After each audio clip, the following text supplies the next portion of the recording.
સૌને જય સ્વામિનારાયણ। પૂજ્ય વ્યાસપીઠ પર બિરાજી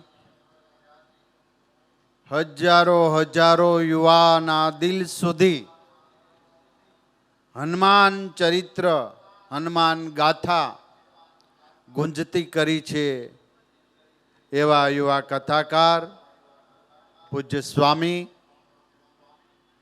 ગુજરાત રાજ્યના અમારા વડીલ મોરબી અને આરોગ્ય મંત્રી આદરણીય ઋષિકેશભાઈ પટેલ સાહેબ, મારા મિત્ર અને આ વિસ્તારના ધારાસભ્ય મંત્રી શ્રી જગદીશભાઈ, પૂજ્ય સંતો અને આપ સૌ મોટી વિશાળ સંખ્યામાં યુવા મિત્રો, માતાઓ, બહેનો અને બાળકો, સ્વામી, હું જગદીશભાઈને કહું છું કે અમારા વિસ્તારમાં સ્વામીજીની ગયા વર્ષની કથા 50,000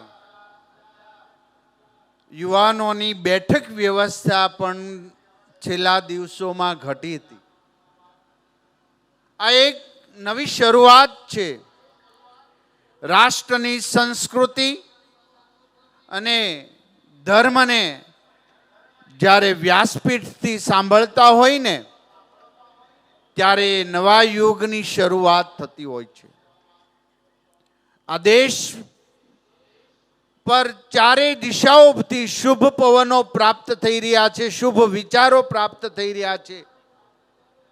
આદરણીય નરેન્દ્રભાઈ મોદી સાહેબ દુનિયામાં ભારતીય સંસ્કૃતિ સાથે રાષ્ટ્રનો વિકાસ કરી રહ્યા છે, ત્યારે પૂરી દુનિયા ભારતની એ સંસ્કૃતિની વાહવા કરી રહ્યા છે, ભારતની સંસ્કૃતિ અપનાવવા માટે તત્પર થઈ રહ્યા છે।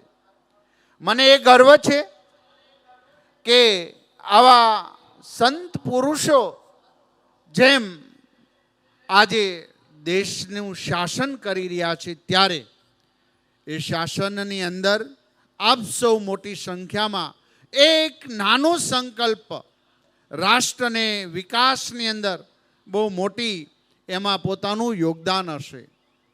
કયા સંકલ્પ છે કે નાનામાં નાનો કચરો રોડ ઉપર નહીં ફેંકું, સ્વચ્છતા રાખીશ, હું યુવાન બનીને એક પણ વ્યસન નહીં કરીશ, હું યુવાન થઈને મારા માતા પિતાની આજ્ઞામાં રહીશ, રાત્રે જરૂર ન હોય તો મોબાઈલનો ઉપયોગ નહીં કરીશ, જેટલું માતા પિતાને, જેટલું ભાઈબંધને હું મહત્વ આપું છું, ઘરે જઈને માતા પિતાના એના કરતાં પણ વધુ મહત્વ આપી એની લાગણીઓને ઠેસ ન પહોંચે એ હું પ્રયાસ કરીશ।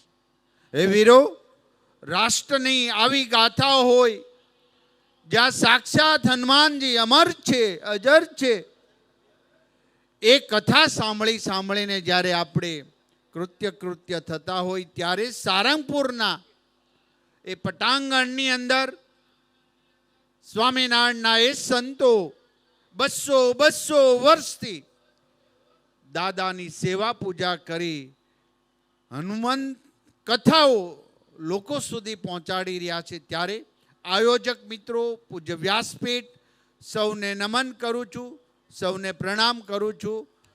જય વીર બજરંગ બલી।